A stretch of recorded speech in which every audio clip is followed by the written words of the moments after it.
काढून घ्या तुम्ही, नंतर हे करू. आवाज येतोय का माझा? जास्ती घुमत नाहीये ना? नाही, थोडा घुमायला पण पाहिजे आवाज. देशभरात आवाज घुमायलाच पाहिजे आपला, कारण शिवसेनेचा आवाज आहे. येतोय ना तिथपर्यंत? खरं जर आपण पाहायला गेलं तर आज आपला देश एका विचित्र परिस्थितीतून चाललेला आहे. प्रत्येक राज्यामध्ये आपण पाहत असाल अस्थिरता निर्माण झालेली आहे. उत्तरेपासून दक्षिणेपर्यंत असेल, पूर्वेपासून पश्चिमेपर्यंत असेल, प्रत्येक राज्यात जिथे जिथे तुम्ही पाहाल काही ना काहीतरी गडबड सुरू आहे, अस्थिरता आहे, लोकांचा रोष दिसत आहे, आक्रोश दिसत आहे.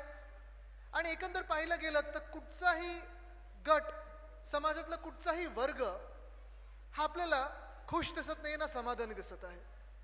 येतानाच मी आता बातम्या पाहत होतो, आपण पाहिलं असेल गेल्याच आठवड्यात लडाखमध्ये साधारणपणे 30 ते 40 हजार नागरिक तिकडचे रस्त्यावर उतरले होते, आंदोलन करत होते. मला माहित नाही मीडियामधून किती लोकांनी पाहिलं असेल ते, की किती लोकांनी दाखवलं असेल, किती मीडियाने दाखवलं असेल, काही ठराविक चॅनल यांनी दाखवलं, पण व्हॉट्सअपवर फिरत होतं आणि सोशल मीडियावर फिरत होतं. आणि सगळीकडेच आपण पाहतोय लडाखमध्ये एक आक्रोश आहे की आम्हाला परत एकदा आमचं जे स्टेटहुड होतं, जे त्यांना आता केंद्रशासित राज्य म्हणून केलेलं आहे, तर राज्य पुन्हा एकदा बनवा, हा आक्रोश तिथे आपल्याला दिसत आहे. आपल्याला हे सर्वांनाच माहित आहे की जेव्हा 370 कलम काढलं गेलं त्याचा पाठिंबा आपण पण दिलेला. त्यांना 370 कलम काढण्याचा आपली देखील मागणी होती आणि आपल्याला वाटलं होतं की चांगलं काहीतरी जम्मू काश्मीर आणि लडाखसाठी होईल. पण जे काही लडाखमध्ये आपण चित्र पाहत आहोत, असं वाटायला लागलेलं आहे की लडाखमध्ये कोणी खुश नाहीये, कोणी समाधानी नाहीये. त्यांना जी पूर्व परिस्थिती होती तशीच पाहिजे, त्यांना त्यांचं राज्य परत पाहिजे, त्यांना तिकडचे मुख्यमंत्री म्हणून परत पाहिजे, त्यांना तिकडच्या निवडणुका परत पाहिजेत. पण निवडणुका अजून घेण्याची ताकद नाही दाखवलेली, ना हिंमत दाखवलेली केंद्र सरकारने. तसंच दुसऱ्या बाजूला आपण पाहत असाल, थोडं तिथून खालती उतरलं तर दिल्लीचं आज काय चित्र झालेलं आहे. किती लोकांनी पाहिलं ह्या बातम्यांवर? दिल्लीचं जे चित्र झालेलं आहे तुम्ही सांगा मला. पाहिलं सगळ्यांनी? काय नक्की दिल्लीमध्ये घडत आहे? कोणी सांगू शकेल का? कोण बोलते तिथून? सांगा काय चाललं तिथे? शेतकऱ्यांचं आंदोलन सुरू आहे. शेतकरी पंजाब मधले असतील, हरियाणा मधले असतील, दिल्लीच्या आजूबाजूच्या राज्यांमधले असतील, सगळेच शेतकरी बांधव आपल्या मागण्या घेऊन पुन्हा एकदा दिल्लीकडे निघालेले आहेत की हमारी मांगे पुरी करो. एका वर्षापूर्वी आपल्याला आठवत असेल असंच शेतकरी आंदोलन, हेच सगळे शेतकरी बांधव आपल्याच देशामधले, ज्याला आपण अन्नदाता बोलतो आणि अनेकदा आपण बोलत असतो अन्नदाता देवो भव, हे सगळे शेतकरी बांधव दिल्लीच्या तर्फे निघाले होते. त्यावेळी देखील असाच लाठीचार्ज झाला होता, असाच अश्रुधूर सोडला गेला होता, अशीच बॉर्डर सील केली गेली होती आणि 6 ते 7 महिने कडकडत्या थंडीत देखील आंदोलन करत बसले आणि केंद्र सरकारला त्यांचे काळे कायदे मागे घ्यायला लागले. पण आप्पा नुसतं त्यांनी आश्वासन दिलं. भाऊ आपल्याला देखील माहिती असेल, आश्वासनं दिली केंद्र सरकारने, सांगितलं आम्ही सगळे हे कायदे मागे घेतो, शेतकऱ्यांना आपल्या आपल्या घरी पाठवलं आणि जी आश्वासनं दिली होती ती पूर्ण झाली नाहीत. आणि म्हणून पुन्हा एकदा आता आपल्या शेतकरी बांधवाला, आपल्या अन्नदात्याला दिल्लीकडे मोर्चा घेऊन जायला लागलेला आहे. पण दिल्लीचं चित्र एवढं भयानक झालेलं आहे, एवढं विचित्र झालेलं आहे, असं वाटायला लागलंय जणू काही काश्मीर मधली पाकिस्तानची बॉर्डर आहे की चायना बरोबरची बॉर्डर आहे. म्हणजे एका बाजूला आपण पाहतोय चायना घुसखोरी करत आहे, त्याच्यावर केंद्र सरकार काही बोलायला तयार नाहीये. चायना आपलं लडाख घेऊन चाललेलं आहे, चायना घुसत आहे, चायनीज तिकडचे जे त्यांचे सोल्जर्स आहेत ते घुसतात आपल्या देशामध्ये, पण त्याच्यावर आपण काही बोलत नाहीये. पण जर शेतकरी दिल्लीकडे येत असेल तर रस्त्यात खिळे टाकले जातात, कॉन्क्रीटचे मोठे मोठे ब्लॉक लावले जातात, वायरी लावले जातात. आणि मग आज हा प्रश्न आपल्याला विचारायला पाहिजे की जर हा देश, कृषी प्रधान देश, ज्या देशात 60% लोक अजूनही शेती करत आहेत, जर हा देश शेतकऱ्यांसाठी नसेल, शेतकऱ्यांचा नसेल, तर हा देश नक्की कोण चालवत आणि कोणासाठी चालवत आहे? इथे किती शेतकरी बांधव बसलेत? जरा मला हात वरती करून दाखवा. बरोबर आहे ना? 100% शेतकरी तिथे. आज तुम्ही मला सांगा, केंद्र सरकारमध्ये तुम्हाला कोणीतरी, तुमचा एक तरी मंत्री असं वाटतोय का की हे सरकार हे माझ्यासाठी सरकार आहे, किंवा माझा बांधव, माझा भाऊ इथे सरकारमध्ये बसला, हे तुमचं सरकार वाटतंय तरी का? तुम्हाला वाटतंय? कोणाला नाही वाटत आहे. कारण एकामागोमाग एक गेल्या 10 वर्षात मी पाहत आहे, अनेकदा मी देखील उद्धव साहेबांसोबत फिरत आलेलो आहे, मग आपल्या नेत्यांसोबत फिरत आलेलो आहे. कधी दुष्काळ असेल, कधी अवकाळी पाऊस असेल, कधी गारपीट असेल, पण ना केंद्र सरकारकडून ना राज्य सरकारकडून कुठच्याही या राजकीय लोकांकडून आपल्याला 1 रुपयाची काही मदत आलेली आहे? आली आहे? नाही आली. आता गेल्या 2 वर्षातलं जर आपण कितीतरी वेळी पाहिलं असेल, कधी अवकाळी पाऊस होतो, कधी उन्हाळ्याची एक वेगळी तापमान वाढत जातं, उष्णता वाढत जाते, कधी गारपीट होते. मग आपल्याला काय सांगितलं जातं? पंचनामे करा, 72 तासात जर झालं तर आम्हाला तुम्हाला सगळं देता येईल, तुम्हाला मदत करता येईल. पंचनामे होतात. तुम्ही जिओ टॅगिंग करता, नेटवर्क असलं तर जिओ टॅगिंग करू शकता, नाही तर शेती अशीच फुकट जाते. हे सगळं केल्यानंतर, तुम्ही तुमचा दाखला दिल्यानंतर एक तरी तुम्हाला रुपया सरकारकडून मदत आलेली का? तुम्ही मला सांगा. नाही आलेली, अजिबात आलेली नाही. आणि मग एका बाजूला केंद्र सरकार आपण पाहतोय जुलमी अत्याचार करत चाललेलं आहे, शेतकऱ्यांवर अश्रूधूर सोडत आहे. एवढंच नाही तर तुम्हाला आश्चर्य वाटेल, ड्रोन टेक्नॉलॉजी, किती लोकांनी ड्रोन बघितलेले आहेत? सर्वांनी ड्रोन बघितलेत ना? ड्रोन कशासाठी वापरलं जायला पाहिजे? ड्रोन कोणासाठी वापरलं जायला पाहिजे? तर आपल्या देशातल्या जनतेसाठी वापरलं जायला पाहिजे. पण आज आपल्या देशाचं दुर्भाग्य हेच आहे की केंद्र सरकार हे सगळे ड्रोन्स, हवेत उडणारे ड्रोन्स, आपल्या देशासाठी नाही तर देशातल्या शेतकऱ्यांविरुद्ध वापरलं जात आहे. ते त्यांच्यासाठी, त्यांच्या विरोधात वापरतायत. कधी गोळीबार होतो, कधी लाठीचार्ज होतो, कधी त्यांना अटक केली जाते, कधी अश्रूधूर सोडला जातो ड्रोन मधून. आणि हे चित्र, ज्या देशात आपला अन्नदाता सुखी नाही, अन्नदाता देवो भव जे आपण बोलतो, तो अन्नदाता सुखी नाही, जो शेतकरी सुखी नाही, जो समाधानी नाही, तो देश स्थिरता नाही तर अस्थिरता पाहण्याच्या मार्गावर आहे. ही भीती आज मला खरोखर वाटायला लागलेली आहे. किती अत्याचार करायचे, किती अत्याचार सहन करायचे. एक कुठे ना कुठेतरी अंत येतो जो अत्याचार सहन करण्याचा येतो. आणि आज मला पाहायला मिळतंय की केंद्र सरकार विरोधात शेतकरी, हे असं चित्र आपल्या देशात जर बनायला लागलं तर आपल्या शेतकरी आपल्या जेवणासाठी काय पिकवणार आणि आपल्या राज्याला काय धान्य देणार, काय अन्न देणार? कारण जे काही आपण पिकवतो, मग कांदा असेल, टमाटो असेल, इतर धान्य असतील, तुम्ही मला सांगा, भाव मिळतोय का तुम्हाला? शेतमालाला भाव मिळतोय का? नाही मिळत आहे. पण फर्टिलायझरचे भाव असतील, पेस्टिसाइडचे भाव असतील, हे सगळे भाव इतर वाढत चाललेले आहेत. पण दुर्दैव हेच आहे की अनेक ठिकाणी जे काही किसान योजना आहेत, 4,000 रुपये देऊ आम्ही, 6,000 रुपये देऊ, मग मध्ये काही विमाचं एक नाटक आलेलं होतं, पीक विमा सगळे आपले घेतात, पण जे काही नुकसान होतं ते विम्यातून तुम्हाला नुकसान भरपाईसाठी काही पैसे मिळतात का? नाही मिळत.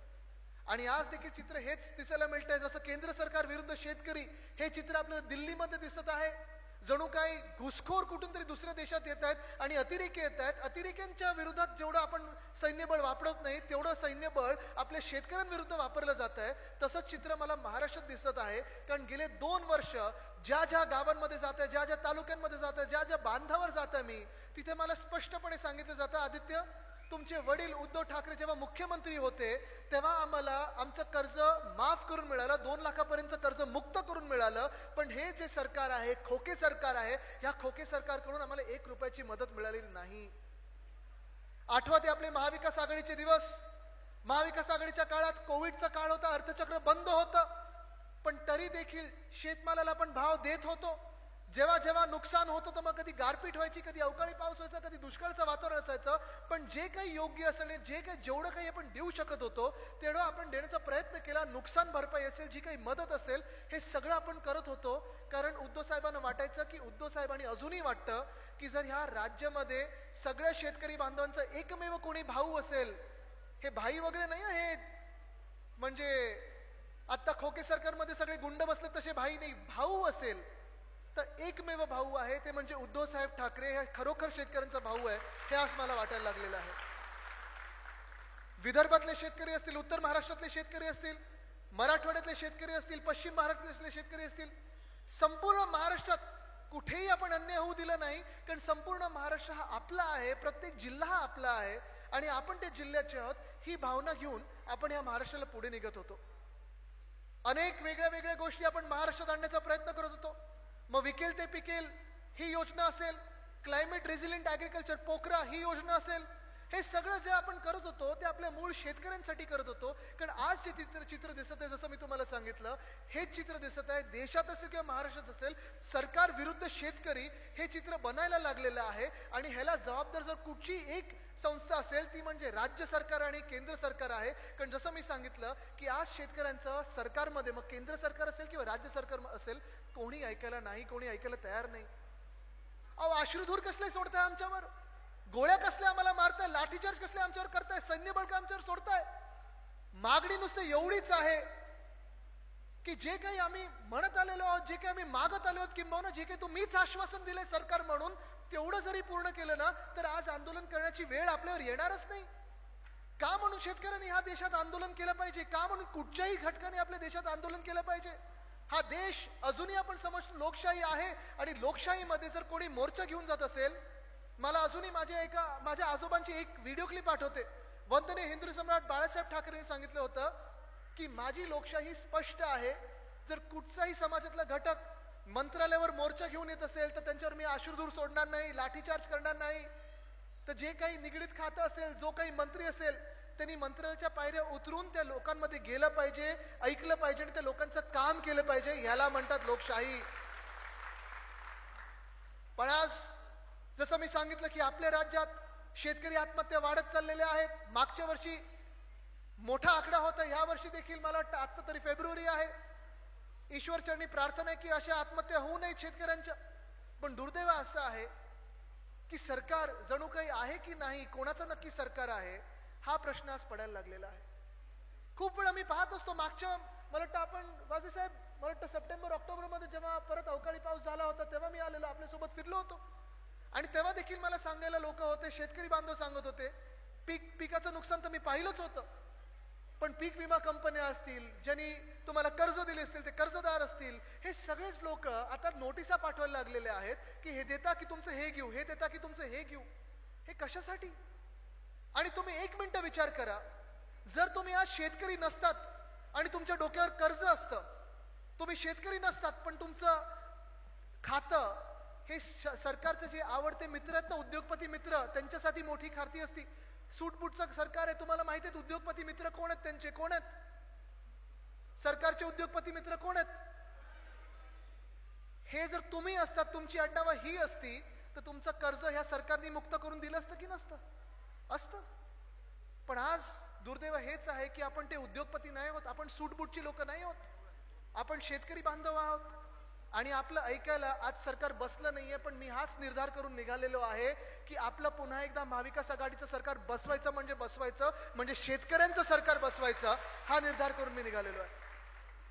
जसं आपण लढत आहोत इथे, तसंच आपण पाहत असाल मणिपूर जळत आहे अजूनही, मणिपूरमध्ये दंगली सुरू आहेत, पण तिथे शांत करायला कोणी गेलेलं नाहीये. आणि मग दक्षिण जर भारत पाहिला गेलात तर अख्खा दक्षिण भारत आज दिल्लीमध्ये आंदोलन करत बसलेला आहे की आमच्या हक्काचे पैसे आम्हाला पुन्हा द्या. जे आपण कर म्हणून भरतो, जे करदाते आहोत, आपण सर्वच या देशाचे करदाते आहोत. या देशाचा जो विकास होतो ते आपल्या पैशातून होतो, आपल्या कराच्या पैशामधून होतो. कुठचाही तुम्ही छोटा उद्योगधंदा केलात, देवाणघेवाण केलीत, तर तुम्हाला देशाला कर द्यायला लागतो. मग जीएसटी मधून असेल, इन्कम टॅक्स मधून असेल, आणि तो जो हक्काचा पैसा आपल्या राज्याकडे यायला पाहिजे, महानगरपालिकेकडे यायला पाहिजे, नगरपालिकेकडे यायला पाहिजे. वर्षानुवर्ष हा पैसा केंद्र सरकारने दिलेला नाहीये. का? तर ह्यांचे स्वतःचे होर्डिंग्स मोठे करून लावायला, ऍडव्हर्टाईज मोठे करून लावायला. पण आपल्या नागरिकांचा जो पैसा आहे, जो महाराष्ट्राचा हक्काचा पैसा आहे, तो आपल्याकडे आला नाही. आता पण जर तुम्ही विचारलं तर कमीत कमी 20 ते 25,000 कोटी पैसा हा केंद्र सरकारकडे अडकलेला आहे, तो महाराष्ट्राचा हक्काचा पैसा आहे. पण दुर्दैव आपलं हेच आहे की जसं दक्षिण भारतात जर तुम्ही पाहिलात तर केरळ असेल, तामिळनाडू असेल, आंध्र प्रदेश असेल, तेलंगणा असेल, कर्नाटक असेल, हे सगळेच मुख्यमंत्री लढत आहेत, झगडत आहेत दिल्लीशी की आम्हाला आमचा हक्क परत द्या. हक्क जो आहे तो न्याय हक्क, आम्ही लढत आहोत त्याच्यासाठी, आमच्या हक्काचा पैसा परत द्या. पण महाराष्ट्र म्हणून आपले जे घटनाबाह्य मुख्यमंत्री आहेत ते काय करतात? लोटांगण. दिल्ली दिसलं की घालायचं लोटांगण. लढणार कोण आपल्यासाठी? तुम्ही विचार करा, हा जो 20 ते 25 हजार कोटीचा जो पैसा आहे, जो टॅक्सचा पैसा आहे, जो जीएसटी मधून परत आपल्या महाराष्ट्रात यायला पाहिजे, जर तो आला असता तर सहज असंच्या असं आपण शेतकरी बांधवांसाठी, महिलांसाठी, तरुणांसाठी कितीतरी गोष्टी आपण करू शकतो. कारण हा पैसा तुमचा आमचा कराचा पैसा आहे, आपल्या हक्काचा पैसा आहे, महाराष्ट्राचा पैसा आहे. पण दुर्दैव आपले हेच आहे की दिल्ली समोर जसं पंजाब मधले, हरियाणा मधले, चंदीगड मधले जे शेतकरी आहेत ते लढत आहेत.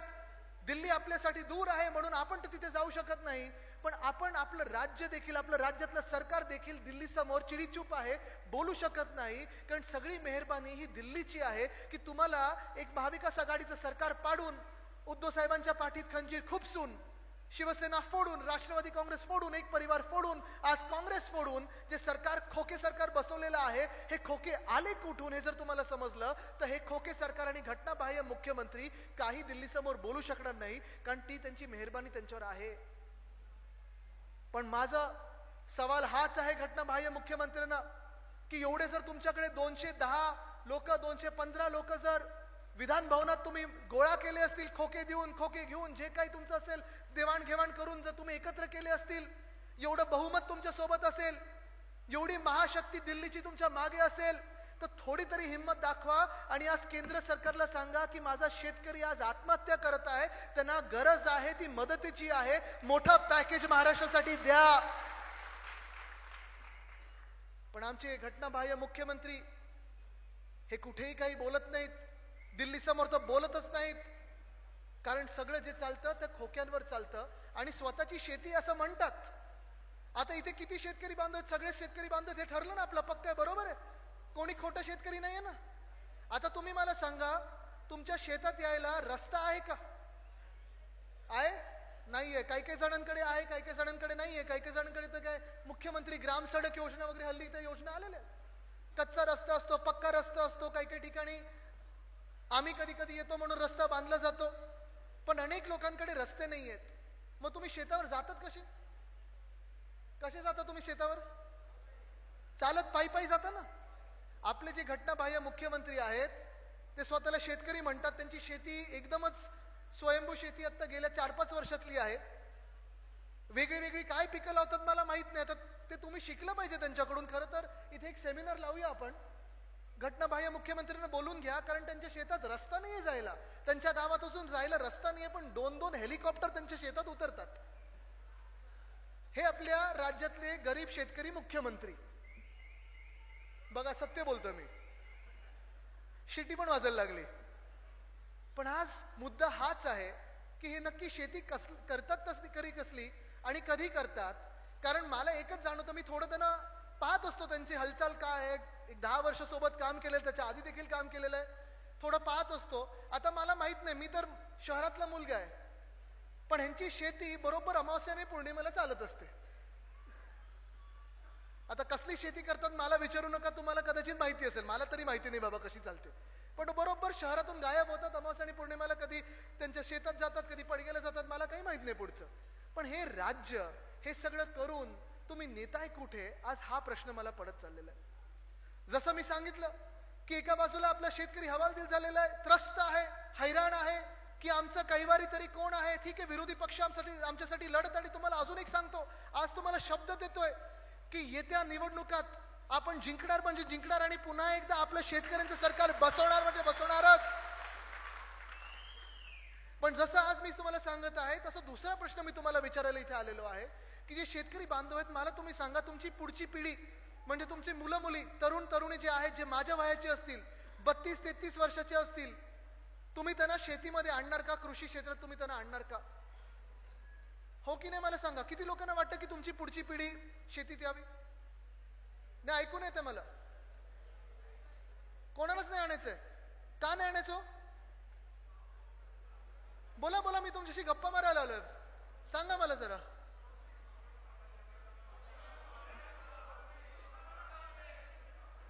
भाव नाहीये शेतमालाला, ऐकून येते? बरोबर आहे, हे सगळं बरोबर आहे ना. म्हणजे तुम्हाला तुमची पुढची पिढी तुम्हाला शेतीत नकोय, शेती करताना बघायची नाहीये. शिकलेलेत पुढची पिढी, शाळेत गेलेत, कॉलेजमध्ये गेलेत, सर्टिफिकेट आहे. आता तुम्ही मला सांगा, नोकरी मिळाली का त्यांना? जर गावात नाही ठेवायचं तुम्हाला, जर तुम्हाला शेतात नाही आणायचं त्यांना, तर मग पुढे काय करणार? नोकरी करणार, शहरात जाऊन नोकरी करणार, MIDCत जाऊन नोकरी करणार. गेल्या 2 वर्षामध्ये ह्या खोके सरकारनी, भाजप प्रणित खोके सरकारनी एक तरी नवा उद्योग तुमच्या जिल्ह्यात किंवा आपल्या महाराष्ट्रात आणलाय का? तुम्ही मला सांगा. एक सुद्धा नाही आणलाय, काही नाही आणलंय. मी खोटं बोलत असेल तर मला सांगा, तुम्ही सरळ सांगा की आदित्य तू खोटं बोलतोयस. आणलंय का एक तरी नवा उद्योग महाराष्ट्रात? नाही आणलाय. कारण प्रत्येक उद्योग ज्यांनी ह्यांच्यावर मेहरबानी केलेली आहे त्या राज्यात पाठवलं जात आहे. वेदांत फॉक्सकॉन बद्दल किती लोकांनी ऐकलंय? वेदांत फॉक्सकॉन एक आपण मोठा उद्योग आपल्या काळात महाराष्ट्रात आणत होतो. वेदांत फॉक्सकॉन म्हणजे सेमीकंडक्टर चिप ही बनवण्याची कंपनी होती. सेमीकंडक्टर चिप म्हणजे सोप्या भाषेत जर तुम्हाला सांगायचं, जर आज जे तुम्ही वापरता, गाडी असेल, मोटरबाईक असेल, फोन असेल, घड्याळ असेल, कॅमेरा असेल, प्रत्येक गोष्टीत ही चिप असते, छोटीशी चिप असते. तैवानमध्ये बनवली जाते, जपानमध्ये बनवली जाते, 2-3 अनेक वेगळ्या वेगळ्या देशांमध्ये बनवली जाते. आपला प्रयत्न होता की आपल्या देशात, आपल्या महाराष्ट्रात बनवू शकतो का? सुभाष देसाई साहेब जेव्हा उद्योग मंत्री होते तेव्हा आम्ही दोघेही ह्या कंपनीचा पाठपुरावा करत होतो आणि ही कंपनी आपण 100% आपल्या महाराष्ट्रात आणणार होतो, आपल्या तळेगावमध्ये आणणार होतो, पुणे जिल्ह्यात आणणार होतो. आणि ह्याच कंपनीमुळे आपल्या महाराष्ट्रामध्ये साधारणपणे 1 लाख तरुण मुला-मुलींना रोजगार मिळाला असता, नोकऱ्या मिळाल्या असत्या. असं काम आपण महाविकास आघाडीच्या सरकारमध्ये करत होतो. पण सरकार बदललं, खोके सरकार बसलं, भाजपचं सरकार बसलं. तुम्हाला माहिती आहे या सरकारवर मेहरबानी कोणी केलेली आहे? दिल्लीश्वरांनी केलेली आहे, गुजरातने केलेली आहे. आणि हे वेदांत फॉक्सकॉनचा जो उद्योग आहे तो त्यांनी पाठवला रातोरात कुठे? नाही, ऐकून नाही आलं? गुजरात. तसंच अजून एक कंपनी एअरबस टाटा, मिहान म्हणजे नागपूरमध्ये आणणार होतो. तिथे देखील साधारणपणे 20,000 नोकऱ्या आपल्याला मिळाल्या असत्या. त्याच्या आजूबाजूच्या जे छोट्या मोठ्या इंडस्ट्रीज येतात त्याच्यातून अजून एक 10,000 रोजगार आपल्याला मिळाला असता. आम्ही सगळ्यांनी प्रयत्न केला, पण सरकार जेव्हा बदललं तेव्हा एअरबस टाटा पाठवली कुठे? Gujarat. Medical device park, bulk drug park, solar energy equipment park, अनेक गोष्टी सुरतमध्ये, आता ते काय डायमंड बोर्स, सगळं पाठवलं कुठे? गुजरात. वर्ल्ड कपची फायनल पाठवली कुठे? आता क्रिकेट किती लोक बघतात मला सांगा? महिलांमध्ये पण बघतात ना क्रिकेट? आता मी महिलांना प्रश्न विचारतो, चला पुरुष तर बघत असतात, आम्ही तुम्हाला बरं वाटलं तुम्ही बघता क्रिकेट. जर ही वर्ल्ड कपची फायनल मुंबईमध्ये असती तर वर्ल्ड कप जिंकलो असतो की नसतो आपण?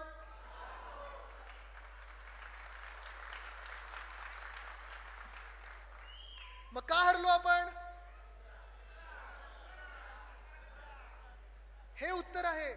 आणि ह्या सगळ्याचं जर सार शोधायचं असेल तुम्हाला, जर एक शब्दात उत्तर पाहिजे असेल की हे सगळं म्हणजे वेदांत फॉक्सकॉन असेल, त्याच्यासोबत 160 छोट्या मोठ्या इंडस्ट्री असतील, एअरबस टाटा असेल, वेदांत फॉक्सकॉन असेल, बल्क ड्रग पार्क असेल, मेडिकल डिव्हाइस पार्क असेल, वर्ल्ड कप फायनल असेल, डायमंड बोर्स असेल, हे सगळं गुजरातला का पाठवलं? तर आपले गद्दार पळाले कुठे होते पहिले? आश्रय कोणी दिलं त्यांना? गुजरात. आता कळलं सगळं गुजरातला का चाललंय? हीच भीती माझ्या मनात आहे की चुकून हे जिंकणार तर नाहीच. मी बघतोच कसं हे जिंकतात भाजप आणि खोके सरकार. बघायला पाहिजे आपण कसं जिंकतील. आहे ना मी अडवायला. पण जर हे सरकार जिंकलं पुन्हा एकदा तर तुमचे आमचे जिल्हाधिकारी असतील, SP असतील, कलेक्टर असतील, मुख्यमंत्री असतील, मंत्रालय असतील, सगळं हलवणार कुठे? हे विलीन करून टाकतील आपलं राज्य. म्हणजे मुंबई ना तोडायची आहे, हे तर मुंबईत तोडू शकत नाहीत. हे पक्क झाल्यानंतर मुंबई आर्थिकदृष्ट्या संपून टाकायची. मुंबई संपली आणि महाराष्ट्र संपला तर गुजरातचं राज्य महाराष्ट्रात आणायचं हा यांचा सगळ्यांचा प्रयत्न आहे. गुजरातची काही आमचं वैर नाही, गुजरातची आमचं काही भांडण नाहीये, वैयक्तिक काहीच भांडण नाहीये. गुजरातला जे मिळायला पाहिजे ते मिळायलाच पाहिजे, आसामला जे मिळायला पाहिजे ते मिळायलाच पाहिजे, केरळला जे मिळायला पाहिजे ते मिळायलाच पाहिजे. पण माझं भांडण आणि माझा राग, द्वेष, क्रोध एवढ्यासाठीच आहे की जे आमच्या हक्काचं आहे, 100% जे माझ्या महाराष्ट्रात येणार होतं ते तुम्ही जेव्हा गुजरातला पळवून नेताना तेव्हा मला दुःख होतं आणि तेव्हा मला राग येतो. आणि हाच राग हा तुम्हाला देखील आला पाहिजे आणि मतदानाच्या वेळी तुम्ही देखील विचार केला पाहिजे की तुमचे न्याय हक्क जे आहे, तुमचा आवाज जो आहे तो दाबला जातोय एवढ्याच साठी की सगळं काही आहे ना गुजरातमध्ये न्यायचं आहे. हे चित्र जे आहे ते बरोबर नाहीये. आणि एवढंच जर कमी पडत असेल तर असं आपण पाहतोय सगळीकडे जी कायदा सुव्यवस्थेची जी परिस्थिती आहे ही एवढी बेकार होत चाललेली आहे, एवढे सगळं विचित्र परिस्थिती होत चाललेली आहे की दिवसा ढवळ्या सगळं गोळीबार सुरू आहेत. पोलीस स्टेशनमध्ये कोण आमदार गोळीबार करतं, कोणी आमच्या कार्यकर्त्याला जाऊन ऑफिसमध्ये मारतंय, कोणी कुठचा आमदारचा मुलगा जाऊन कोणाचं किडनॅपिंग करून घेतंय, कुठचा तरी एक गद्दार आमदार माहीममध्ये गणपती बाप्पाच्या मिरवणुकीवर बंदूक काढतो आणि पोलीस स्टेशनमध्ये जाऊन गोळीबार करतो. एवढंच यांचा हेतू आहे की महाराष्ट्रात असं सगळं वातावरण करायचं की एक सुद्धा उद्योगपती ह्यांनी विचार नाही केला पाहिजे की महाराष्ट्रात मी उद्योग आणू शकतो. आज महिला सुरक्षित नाही आहेत. काही मंत्रिमंडळातले असे मंत्री आहेत गद्दार ज्यांनी महिलांना, महिला खासदारांना, महिला नेत्यांना घाणेरडे शिवी दिलेली आहे. घाणेरडे शिव्या 2-3दा नाही 18-20 वेळा दिलेल्या आहेत. त्यांच्यावर भयानक आरोप झालेले आहेत. पण हे सगळे निर्लज्ज लोक अजूनही मंत्रिमंडळात बसलेले आहेत, कारण मूळ मुख्यमंत्री जे आहेत तेच एका चिंदीचोर गँगचे जे गँग लीडर असतात असे बसवल्यानंतर आपण अपेक्षा तरी काय करू शकतो.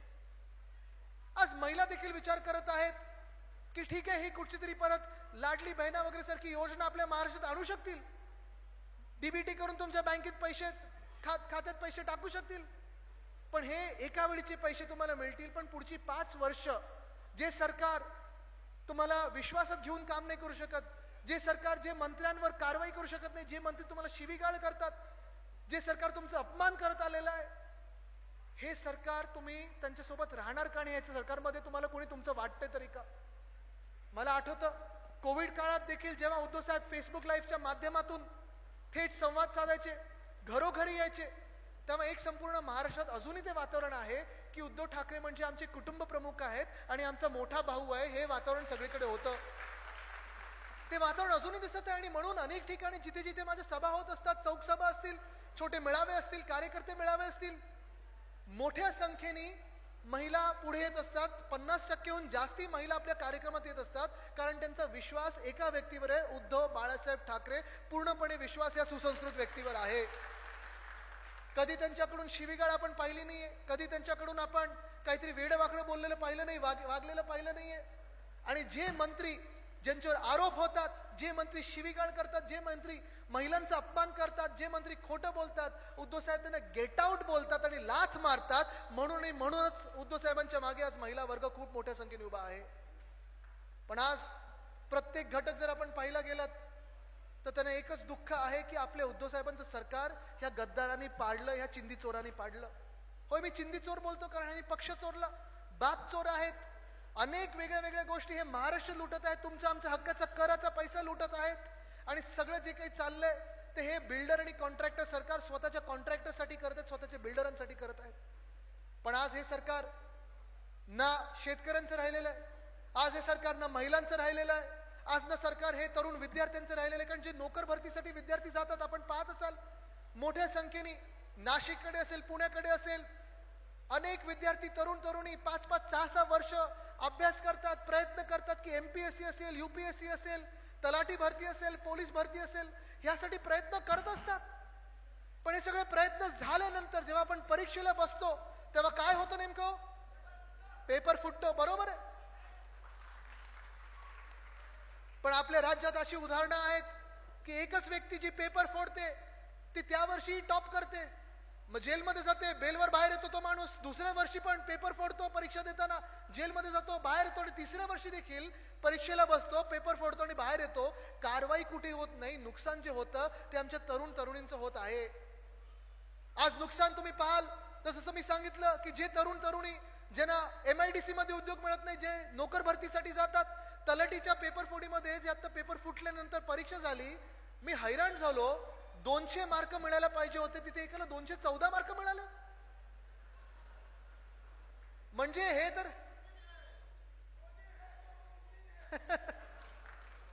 हे तुम्ही बोलताय, जनता बोलते, मी बोलत नाहीये. पण आज हे असंच झालं ना की जी व्यक्ती आपल्याला शाखा प्रमुख पदाची लायकीची नाही त्यांना मुख्यमंत्री बनवून ठेवलंय, काय सांभाळणार राज्य? पण आज मुद्दा हाच आहे की आज राज्य चाललं तरी कुठे. कारण खरं तर मी तुम्हाला शब्द देतोय, आजच तुम्हाला शब्द देतोय की ज्या मिनिटाला आपलं सरकार येईल, एक तरुण म्हणून तुम्हाला शब्द देतोय, कायदा आपण असा आणू की आपल्या देशात सर्वात कडक जो कायदा असेल पेपर फोडीसाठी त्यापेक्षा कडक कायदा आपल्या महाराष्ट्रात असेल. कमीत कमी 14 वर्ष त्याला जेलमध्ये टाकू. जो कोणी पेपर फोडेल त्याला फासावर लटकायचं झालं तर ते पण करू. पण आपल्या महाराष्ट्रातल्या तरुणांचं जो कोणी नुकसान करेल त्याला आपण पूर्णपणे जो काही कायद्याचा चोप आहे ते दिल्याशिवाय राहणार नाही. हा शब्द आज मी तुम्हाला आदित्य ठाकरे म्हणून देत आहे. पण हे सगळं चालू असताना आज परिस्थिती आपण पाहताय.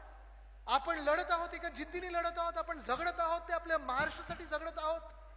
पण दुसऱ्या बाजूला अनेक नेते जे आहेत, एखादा आरोप झाला, एखादा कोणीतरी काहीतरी भाजपमधून बोललं की लगेच बॅगा बांधून भाजपच्या वॉशिंग मशीन मध्ये घुसायला तयार होतात.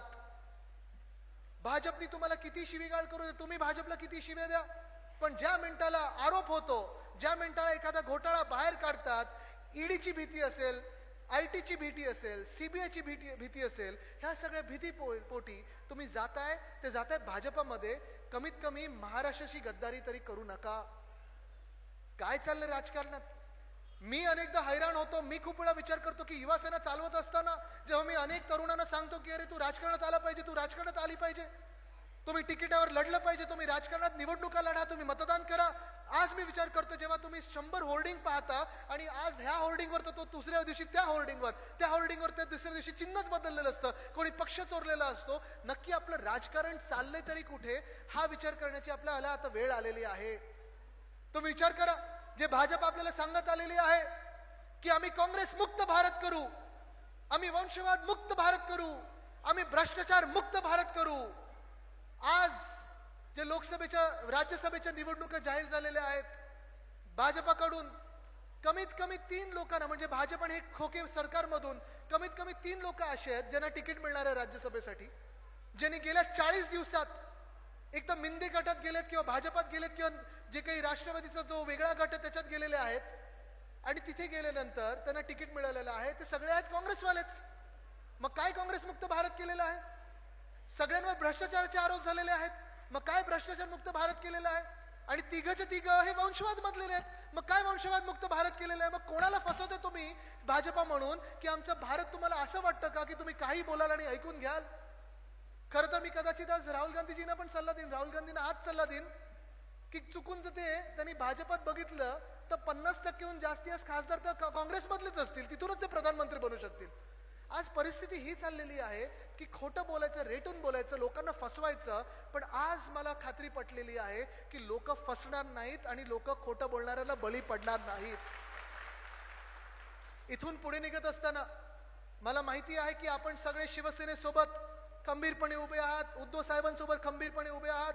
वाजे साहेब तर आहेतच आणि पुन्हा एकदा मला वाटतं या मतदारसंघासाठी पुन्हा एकदा ते लढणार आहेत.